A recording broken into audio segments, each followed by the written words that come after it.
मुंबईच्या सगळ्यात मोठ्या महानगर हॉस्पिटलमध्ये त्याला भरती केलं. 4 तास ऑपरेशन झालं. डॉक्टर ऑपरेशनच्या बाहेर थिएटरच्या बाहेर आल्यानंतर डॉक्टरने बिल 25 लाख रुपये काढले. किती काढलं? 25 लाख. तर म्हाताऱ्याने ते 25 लाखाचं बिल पाहिल्यानंतर म्हातारा रडायला लागला. म्हाताऱ्याच्या गळ्यात तुळशीची माळ होती, वारकरी होतं म्हातारं. डॉक्टरला द्यायला नाही. ओ बाबा, ओ बाबा, वारकरी दिसताय गळ्यामध्ये माळ, काळजी करू नका. हे 25 लाख तुम्हाला जास्त वाटतात ना बाबा? यातले मी 8-10 लाख रुपये कमी करतो, फक्त माझी विनंती तुम्ही रडू नका. म्हातारा हसायला लागलं. डॉक्टरला सांगते, हे डॉक्टर, अरे मी अमरनाथचा आहे. माझी वडिलोपार्जित तिथं 10 एकर जमीन आहे आणि एका गुंठेची किंमत 25 लाख रुपये. तू जर 50 लाख बिल काढलं असतं ना डॉक्टर, तर मी 2 मिनिटात ते बिल पे केलं असतं असेल म्हणतो माणूस. डॉक्टरला सुद्धा आश्चर्याचा धक्का बसला. एवढं जर म्हातारा श्रीमंत आहे, एवढी जर म्हाताऱ्याकडे प्रॉपर्टी आहे, तर म्हातारा 15 लाखाच्या बिलासाठी का रडताय? तर म्हाताऱ्या डॉक्टरला सांगितलं, डॉक्टर फक्त 4 तास आयुष्यामध्ये माझं शरीर सांभाळलं रे तू, तर माझ्या शरीराचं मेंटेनन्स 15 लाख रुपये काढले. डॉक्टर वयाच्या 85 वर्षापर्यंत माझ्या देवाने मला सांभाळलं, 2 रुपयाचं सुद्धा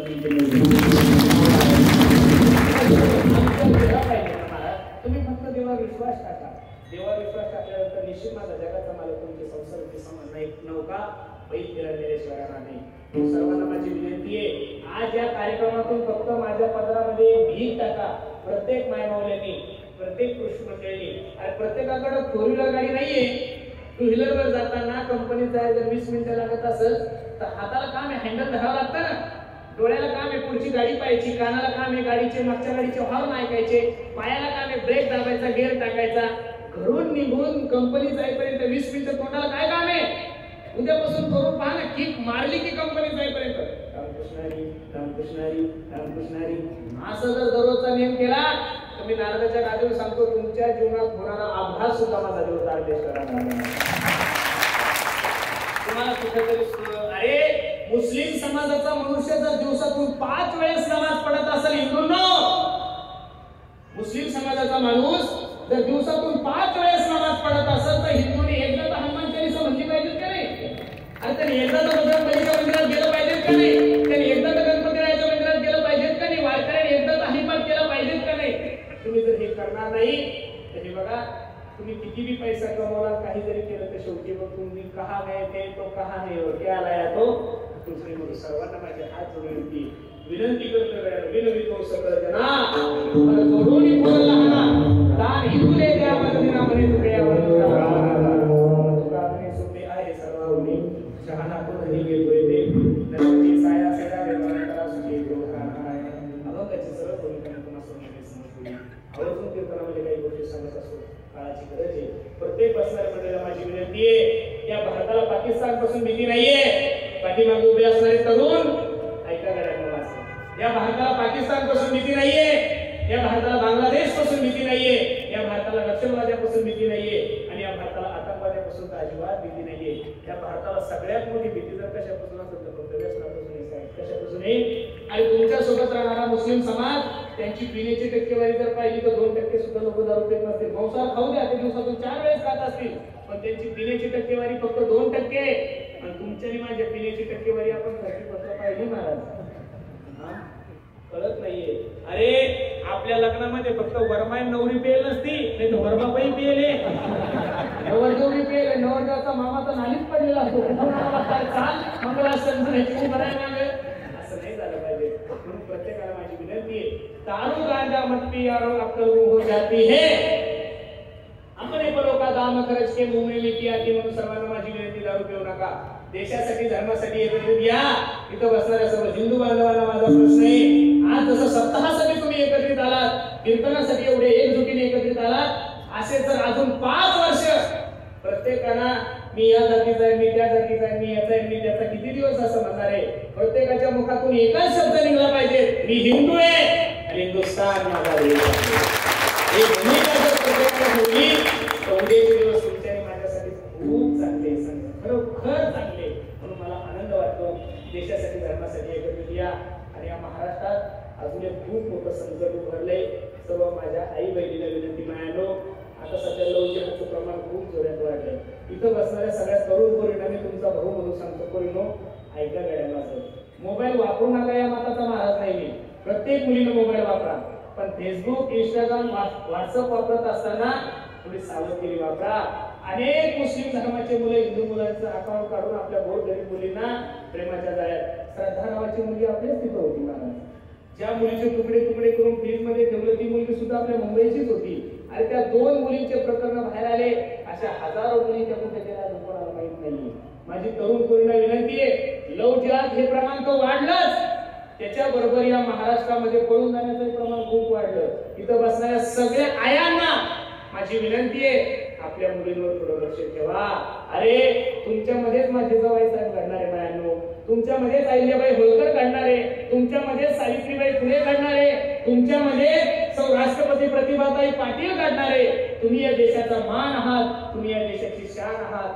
तुम्ही काही गोष्टी पालन करत असताना थोडा विचार केला पाहिजे. वाईट वाटतं, 2-4 दिवसापूर्वी माझ्या मित्राची बहीण पळून गेली साहेब. पोलीस स्टेशन मध्ये गेल्यानंतर आईचं तब्येत बिघडली, बापाची तब्येत बिघडली. PSI सांगितलं, साहेब मुलींना भेटायचंय आम्हाला. मुलीला भेटायला गेल्यानंतर एकूण ती एक मुलगी, बापानं जमीन विकून तिला शिकवलं.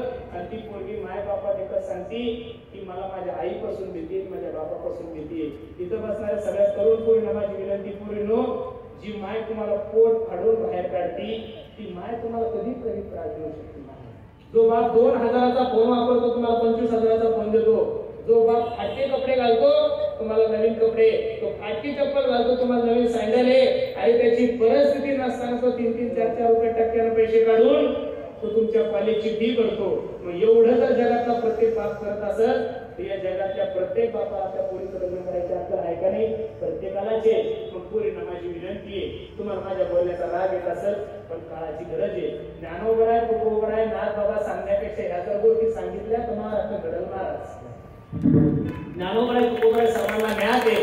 तुम्ही नाही इंजिनियर झाल्या तर चालत्या, नाही कलेक्टर झाल्या तरी चालत्या, पण पोरींनो आपल्या मूर्खपणामुळे आपल्या मायबापाला फाशी घ्यावं लागेल अशी जर वेळ तुम्ही नाही आणली तर मी समजून माझं कीर्तन सार्थक झालेलं आहे. प्रत्येकाने या गोष्टीकडे थोडं लक्ष द्या.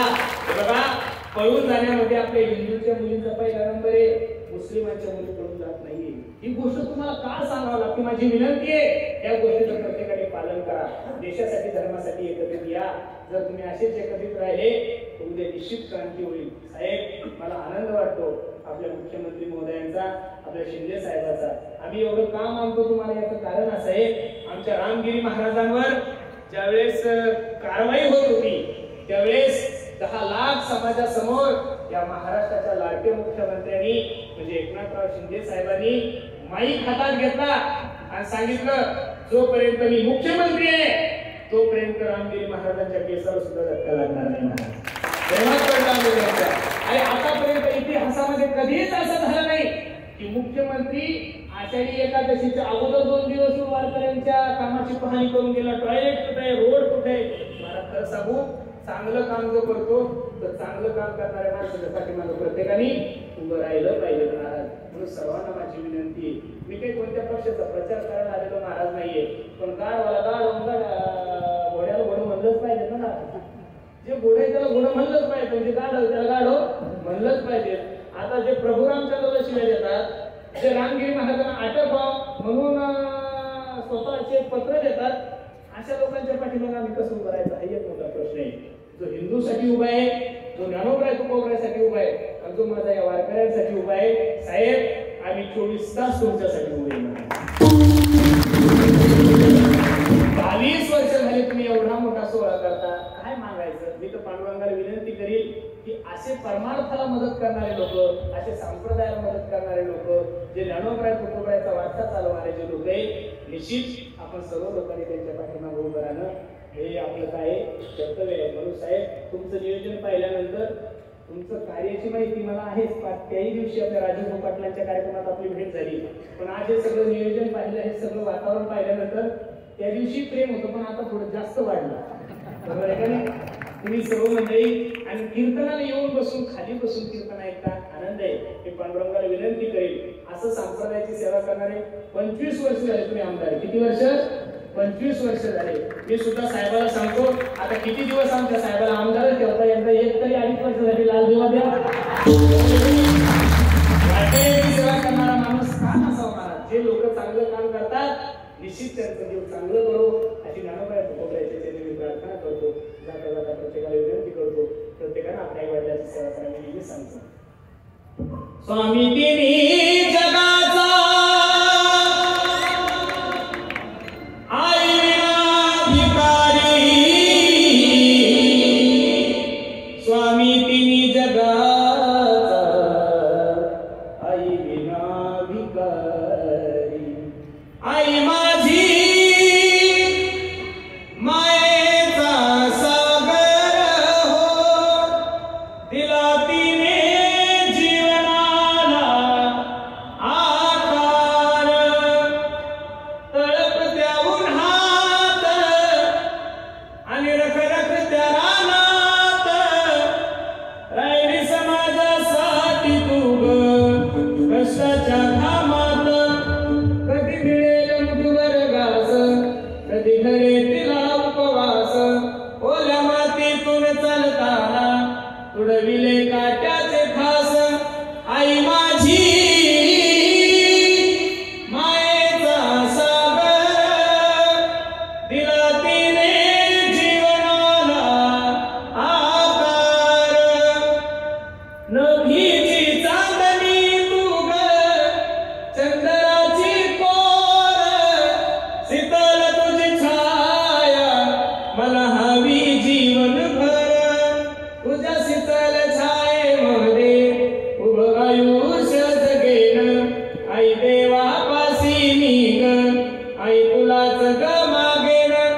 आई माझी मायेचा सागर, दिला तिने जीवनाला आकार. म्हणून प्रत्येकाला हात जोडून विनंती माझा, खूप सुंदर नियोजन तुम्ही सर्व मंडळी केले. ज्यांच्या नियोजनात हा भव्य दिव्य स्वरूपाचा कार्यक्रम आहे.